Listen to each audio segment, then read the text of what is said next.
Okay. Hare Krishna, Radha Radhe. Okay.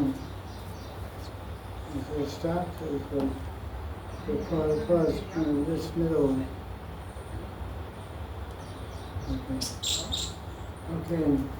This Sunday Satsang, June 28, 2026. Any question? Bob, you got a question? Raise your hand before you. Oh, it's just, it was basically about what you were talking. It wasn't a question, it was something my Gurudev told me about the subject. And he put it very, very succinctly, which was nice. Well, that's He said, Krishna comes to your rescue so that you know how much he loves you. And Krishna ignores your problems so you know how much you love him. Oh, that's very clever. Yeah, he was real clever. He was clever, man, you know that. Yeah, he's Brahmin also. Yes. Very intelligent person. So what the devotee said, he heard from his guru, that when the devotee has problems, Krishna comes to you that you know he loves you. Yeah, Krishna comes, when you have problems, Krishna comes to you to convince you and show you that he loves you. And then he leaves you to know how much you love him. He leaves the problems like that. He doesn't come when you have problems, yeah, so you know how much you love him. But when you have problems, he doesn't come to show how much you love him. So in other words, sometimes Krishna comes and sometimes he doesn't. When he comes when you have problems, he's showing his love. When he doesn't, you're showing your love. It's a relationship after all. Yeah, it's a relationship after all. So it's not too dependable.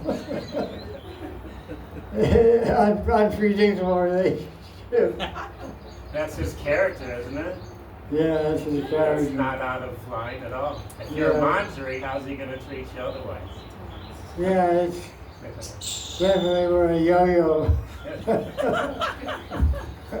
We're a yo-yo and Krishna. We go up and down however he wants us.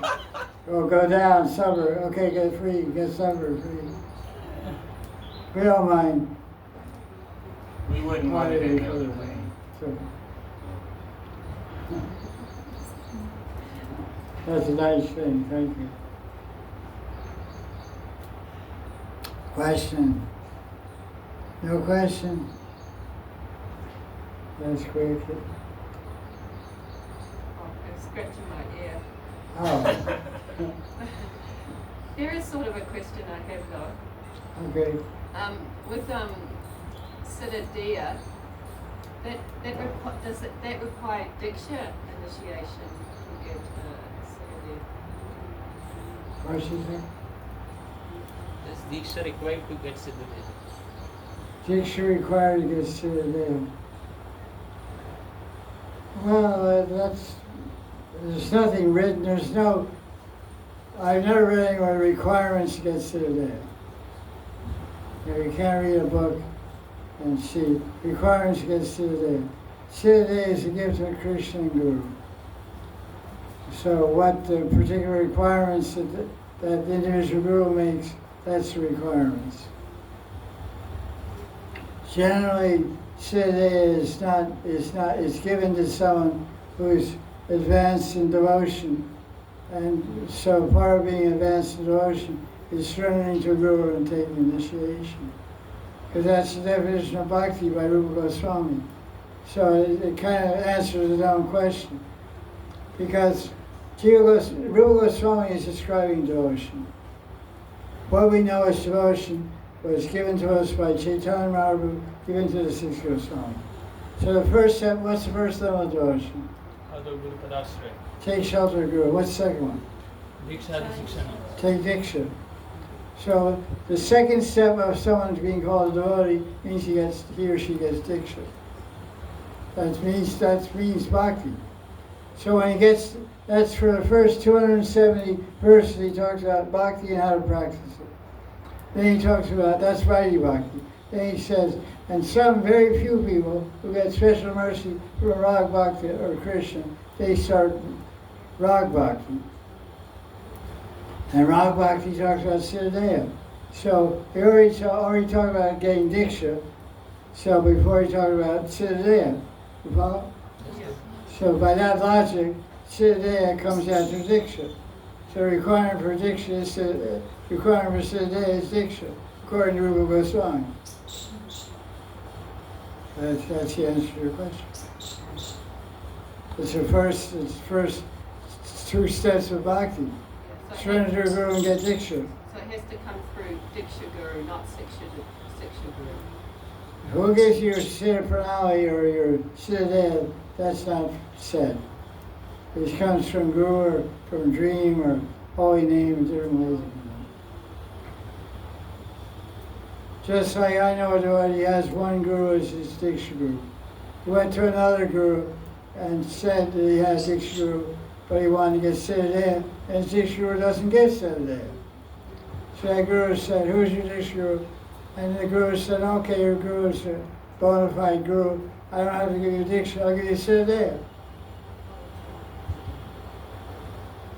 So it's there. It's done. But generally, the Diksha Guru gives Siddha. It's all part of the development of the devotee. But here at Radha Kunda, they have a standard that was set up by the Mahant. Mahant was Nandas Babaji. So anyone came to get initiated, they had to start from scratch in terms of Guru. They had even though they had Gopal mantra and Kamgaji and all these things, when they wanted Siddha, they had to take Diksha again. And punch the samskar, tilak, or neck beads and all that stuff. From Anantadas. Then he gets Siddha. So it varies on the individual Guru. But generally, Diksha, of course, is prerequisite. I read someone the other day who was initiated by a Guru in ISKCON, got Harinam. And I asked him, I said, you have Diksha? And he said, yeah. I said, what? I said, you have Gopal mantra? He said, no. I said, that's not Diksha. And the person said, I don't care. My Guru left this world, went to the spiritual world. He gave me Harinam. I love my Guru, that's enough. So, okay, Hare Krishna, pray your Guru and see what happens. I mean, what can you do? So, because Indra, his Guru left in 1977, and he didn't have a didn't get Siddha. It was like 2000 or, I don't know, 2005 or something. Yeah, like 30 years later, he had a dream of Prabhupada. Prabhupada gave him Siddha. So he got a dream from Prabhupada 30 years after his disappearance. Something like that. Indra left this world in 2010. So anything's possible. There's so many saints you can't trace out who their Guru is. You know, Vidyapati and Jaya Jaya Goswami, you don't know who their Guru is. No one knows who their Guru is. Chandidas, all these great saints of India, Vaishnava saints, don't even know what sampradaya they're, who their Guru is. So all these things aren't so important. Like Swami Haridas, who's his Guru? I don't know, Mirabai, you know, it's like, these people just, because generally these people don't have any noticeable Guru or connection with Parampara. How are you having the last life? You know, they already been doing bhakti, you know, that's why they're Haridas and Mirabai. So it looks like they're self-effulgent, self-development, but you can't say that. Because they're obviously conclusion of many births. They grew for 100 lifetimes previous. They're in some parampara and some sampradaya 100 lifetimes previous. So, especially in Vrindavan, there's so many saints. Like Jagadguru Kripalu, he doesn't have any Guru line. No Guru line, but he's considered a great saint of Vrindavan. Jagaguru Kripalu.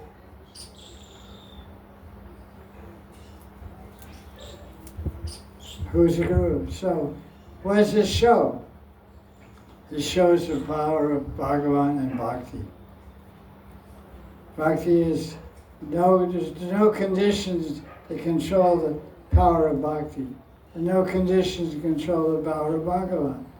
So it's a matter of faith.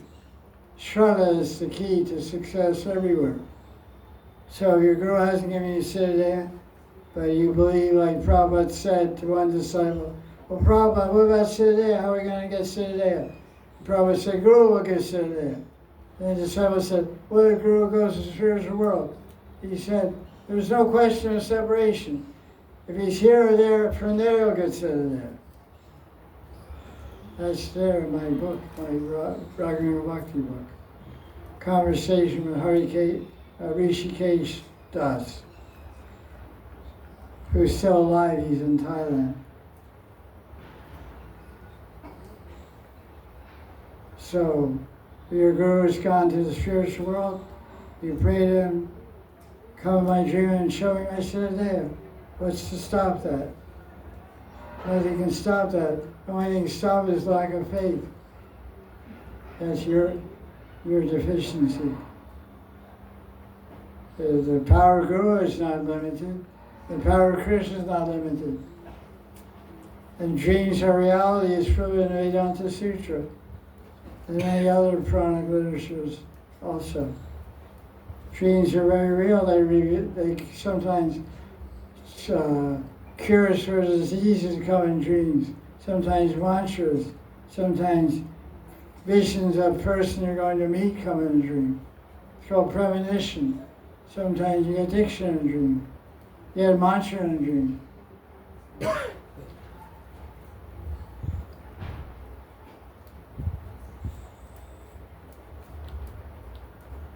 So dream on.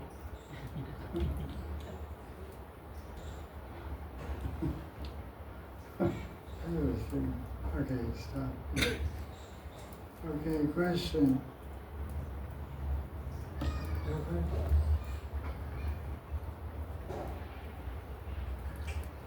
Guruji, in Bhagavatam, the Brahmana Patnis in that chapter, Sukadeva Goswami Pad says that Brahmanas came to their senses once they met their wives. Brahmanas came back to their senses. Brahmanas, you're talking about 10th canto. Yes, so what is that mean? Came back to their senses means suddenly means they say, oh, what kind of offense we committed? Krishna is supreme personality. All that they say. Then why they could not recognize that when Gopas came? Why they were saying that they are from Vaishya community? First, Brahmanas should be fed. Why that comes? Well, can you rephrase the question again? Sukadeva Goswami says in Bhagavatam, after all that, when Brahmanas' wives come back and meet Brahmanas. See, you can't, the story of the yogic Brahmins from the 10th canto of Bhagavatam, chapter 22, I think, how they were absorbed in doing karma kanda yagas on the border of Vrindavan and Mathura, at Bachral, a place called Bachral, and their wives ran away from their houses carrying all kinds of fruits to give to Krishna Balaram in the covered pastures. And the wives came home with so much ecstasy in their faces and so much bliss emanating from their eyes. They had served Krishna, got darshan, and so much love from Krishna. They understood that the wives are gurus, they're more advanced. So what's the question based on this? Gurus, they say, just as soon as they saw their wives, Sukadeva Goswami Pad says that Brahmanas came back to their senses. Yeah, okay, so what does that mean? Before they were like dullards and after that ignorant, and suddenly they were... Yeah, the Bhagavatam or commentary? Bhagavatam says, then Vishnu Chakravarti Pad also says the same thing. Yeah, so when they saw their wives, the Bhagavatam said the Brahmins came back to their senses. That's the way it's saying they became Krishna conscious. Because before that, they were absorbed in karma.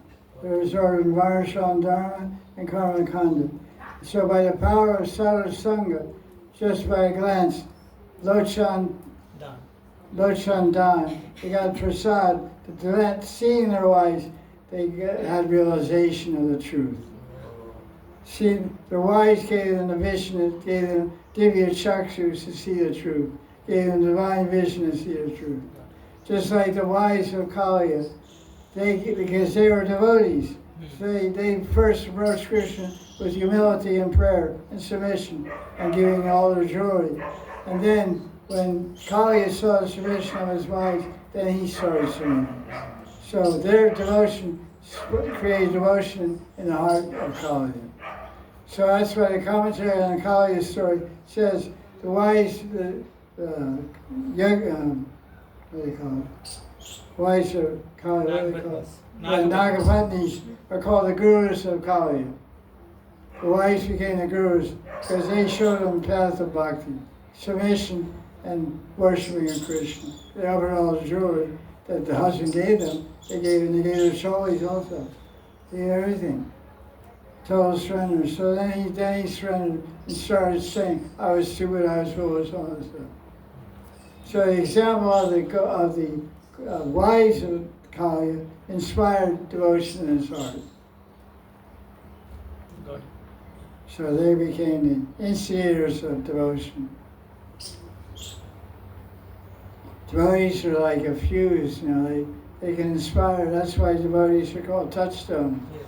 Once they're called Vatrubhyascha, Krivasinabhavascha, they're like a touchstone, like a, what do you call it, Kalpavriksha tree. That when someone meets the devotee, they can become a devotee just by that meeting. A few words they say, a glance, of action, a gesture, the words.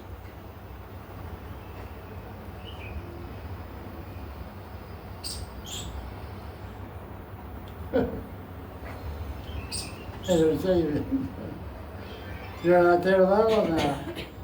You're scrolling around. What's going on? Question? Any that question? Wait a second. Bob, you have a question? Or? I was scratching my ear. Okay, that's good. Get bored of listening to all this stuff? No, I was just teasing her. I was scratching my head, so I said, "Here, this is good." Okay.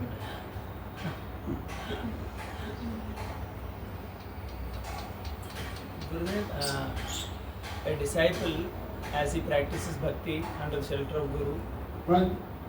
a Sishya, when he is practicing bhakti under the shelter of a Guru, in time he feels proud of doing many things, and so where he will land up, taking care of things that I am great, or and where such disciple go. I got slapped. Look at it slap. You have to remember, Krishna's running the whole show.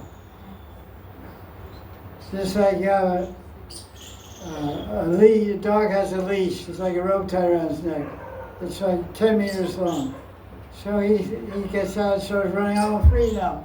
And he gets out for 10 meters. So Krishna lets you run for a while, being real proud. He gets in a slap, boom. Every devotee's got the experience. Got a slap. Like the proud guy falls in the mud puddle in front of the temple. Everybody laughs. Krishna pushes him. They always happen. What goes up Comes down. must come down.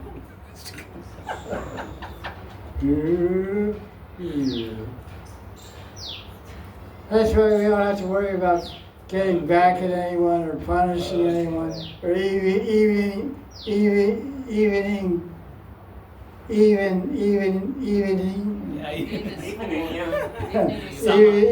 the score in the evening at night. We don't have to worry about it. Krishna's going to do it. Okay. He used to humbly just tolerate and count the days. There's one place in Puranas I read, when you offend a Vaishnava, you get the result in 3 days, 3 months, or 3 years. So you see an example of many times. Just like Hari Katha and Gopal Gopal Chapel said, your nose will fall off. That was 3 days later, the guy's nose fell off. 3 days after he offended. It's in Chaitanya Bhagavat. This Brahmin, Hari Katha, was speaking the glories of the holy name. They can eliminate all sins and all these things. And this Brahmin challenged him. Watch out. Seeing under a tree is not recommended. So this Brahmin challenged him. I think you're exaggerating about the power of the holy name. If the holy name doesn't do this, I curse you, your nose will fall off in 3 days. I don't believe what you're saying is true. So what happened 3 days later, that Brahmin, Gopal Chapel, got leprosy and his nose fell off. So that's an example. You offend the Vaishnava, you get the result in 3 days, 3 months, or 3 years. Because someone back in 1978 in ISKCON, 11 devotees became gurus, and they were giving a lot of different trouble to God brothers and God sisters because they became a little bit too autocratic and like kings, and they say absolute power corrupts absolutely. Yes. So they became a little corrupted in their dealings and their attitude, and started exploiting God brothers and God sisters. It was a very messy time. So devotees, God brothers and God sisters would meet and say, how is this going on? 78, 79, 80. They're doing so many offenses and so many nonsense things, but they're still in power, they're still there. Why isn't Krishna doing anything? So at that time, one Brahmin from outside ISKCON told this fact. He said, just wait. Within 3 months or 3 years. So after about 3 or 4 years, everything, all the house of cards fell apart. This guy fell down, that guy fell down. After 10 years, out of 11 gurus, 10 fell down and blew to one in Maya. And one had difficulty. The last one, even the remaining one had difficulty also. So they all got reaction, but it took some time. So the best policy is Srinadapi Sri Chena Taro Rivasa Krishna Amanina Manvena Kirtanaya Sadhari. Be humble.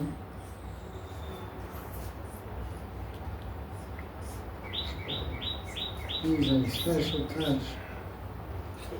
Translate that, we got a lot of concentration, attentive job in it. Before you just put it in the head in the corner and work on it. Precision. Okay, question.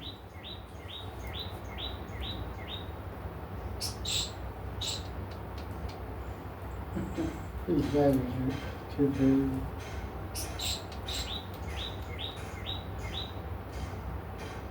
No question on that question? Wait to Krishna Baba. No question?